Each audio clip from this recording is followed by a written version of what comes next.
What could go wrong?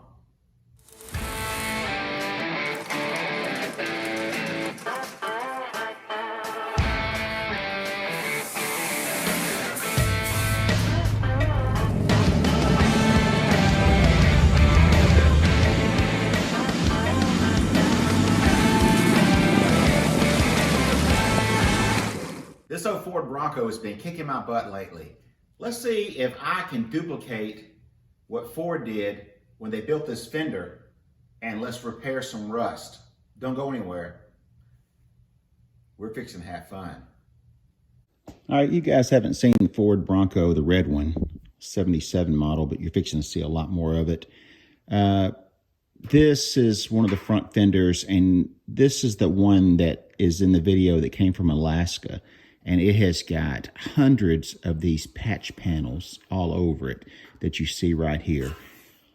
They go in for a rust inspection up there, and they encapsulate the rust on most of these things to where the inspector can't see the rust, and they bondo over it. So therefore, when you go to buy something from up there or some of the northern states, it's going to be difficult for you to tell whether it's rusty or not. And in this case, that was the same way.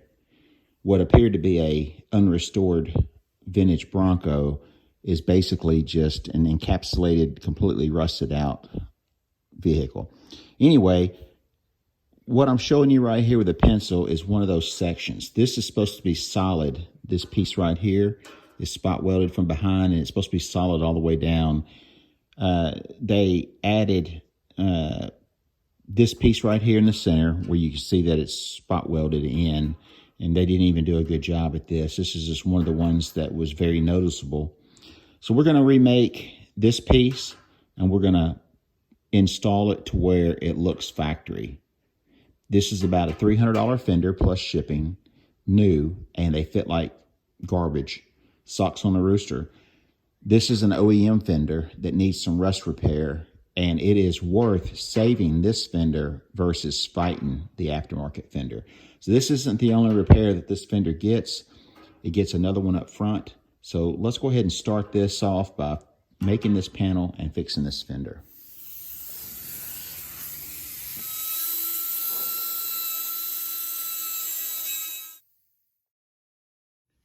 All right, so I got the bulk of it out. Now I've found the spot welds, and it's time to center punch them and get the factory piece off, which is also hooked to the scab dome piece. So it's just an assortment of a lot of pieces welded together.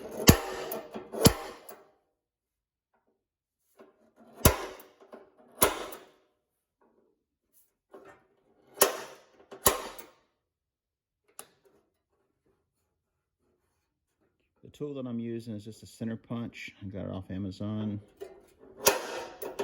About $10 or $11, super cheap, works great.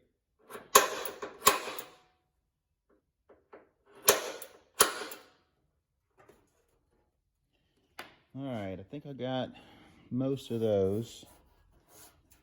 And so I may take a measurement and just add this piece right here to the new piece and just start from a clean spot and make one piece all the way down. It's gonna be a lot easier, but we need to know how long this is. We do have another fender that we can go by. All right, let's see what that's gonna be. From this, the hole that's back here, and it looks like 16 and an 1/8. We're gonna write that down so we can remember that. 16 inches and an 1/8. All right, so we got that wrote down. We measured it from the outside edge of that hole down to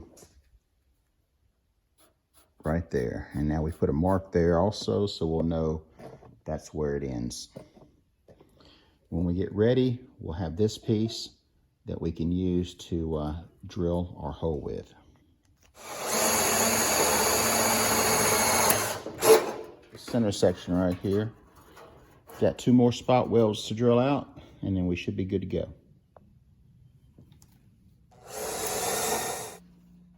All right, here we go. Let's see if we can get that panel off now.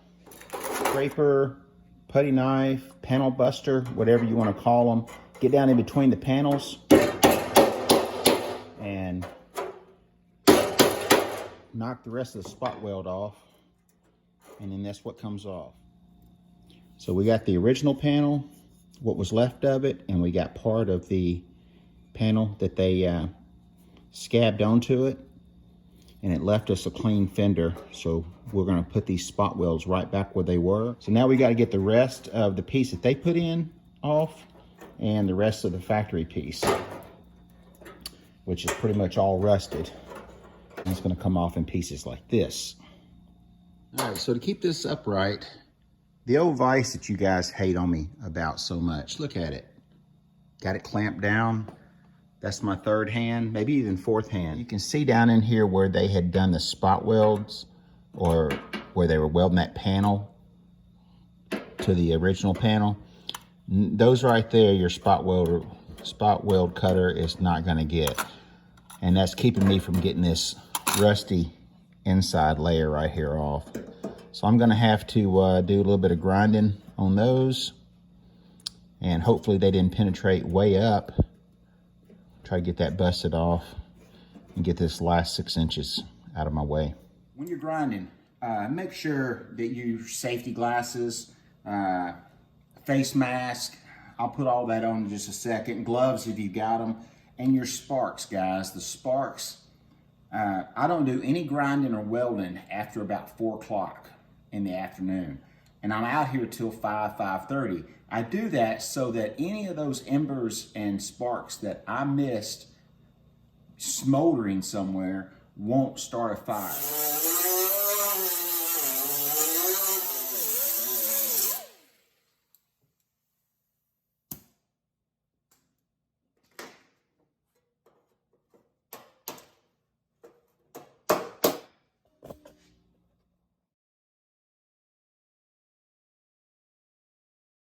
We're trying to get off. We got the bulk of it out of the way first, and then we got the panel buster or putty knife, whatever you want to call it, in behind it, and knocked out the rest of the spot welds, the edges of the spot welds. Let's straighten up this edge, and then we'll make us a pattern, and then we'll put some metal back in there. Now, I've already done hundreds of repairs on this thing, it seems like already. It's just one bite at a time till we get this thing back together.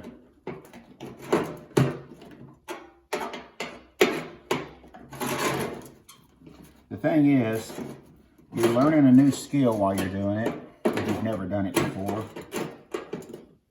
Another thing is, you're saving a little bit of money.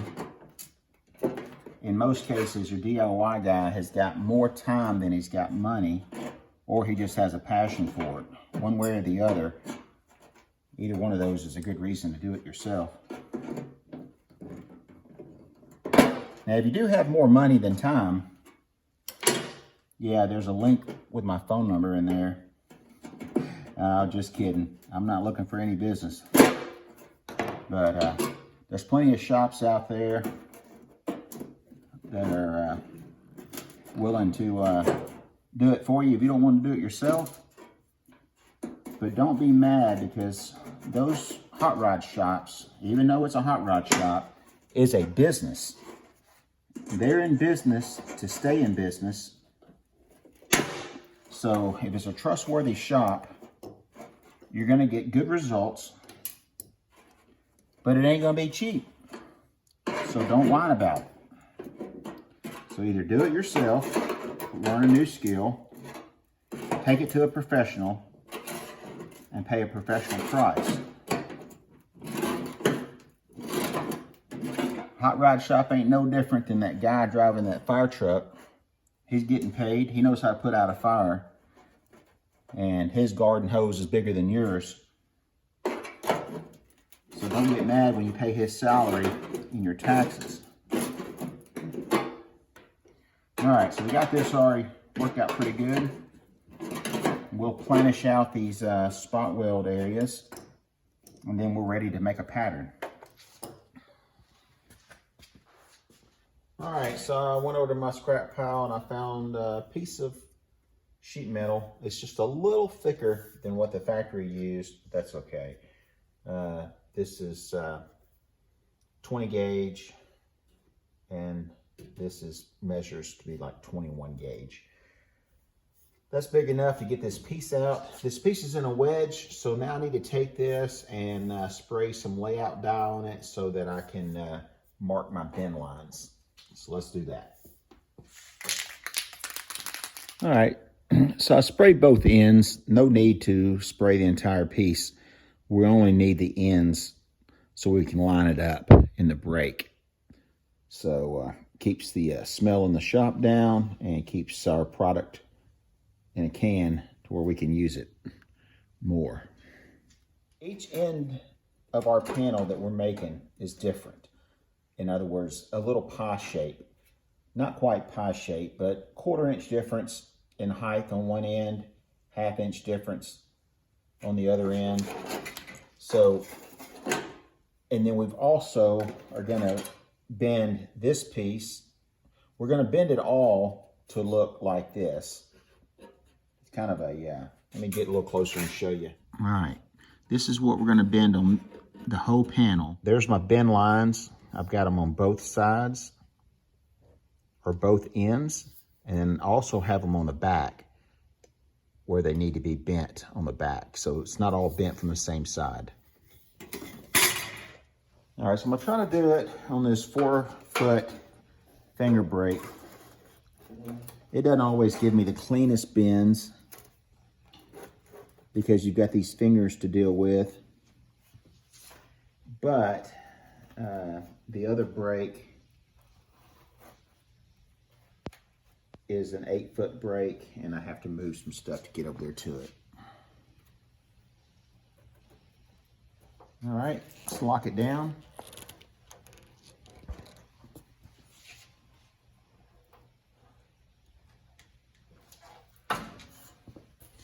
And let's go for 90.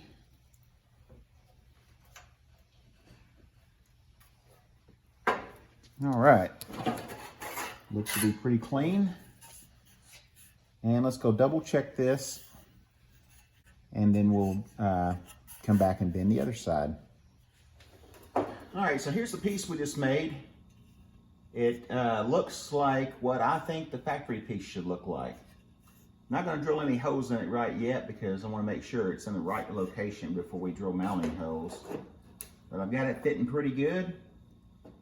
And I wanna take my measurements back here one more time to see how high the back end of this was sticking up. And then we'll get this welded in.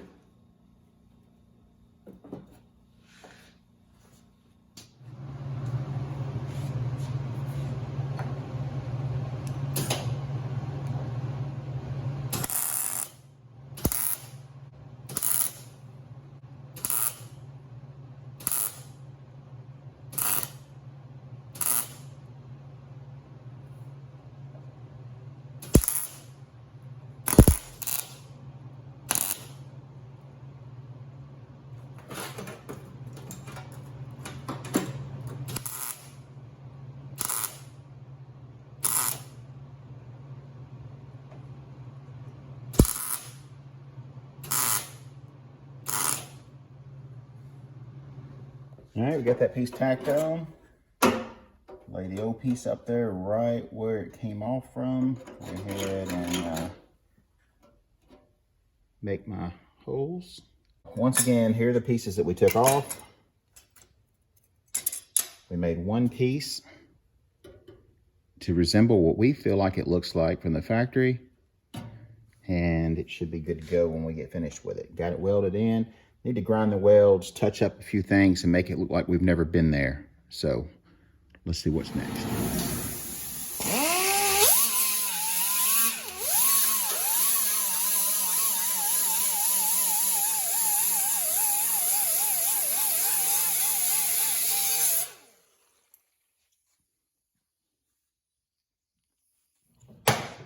Still got to drill a hole for the mounting hole, the oval hole like that.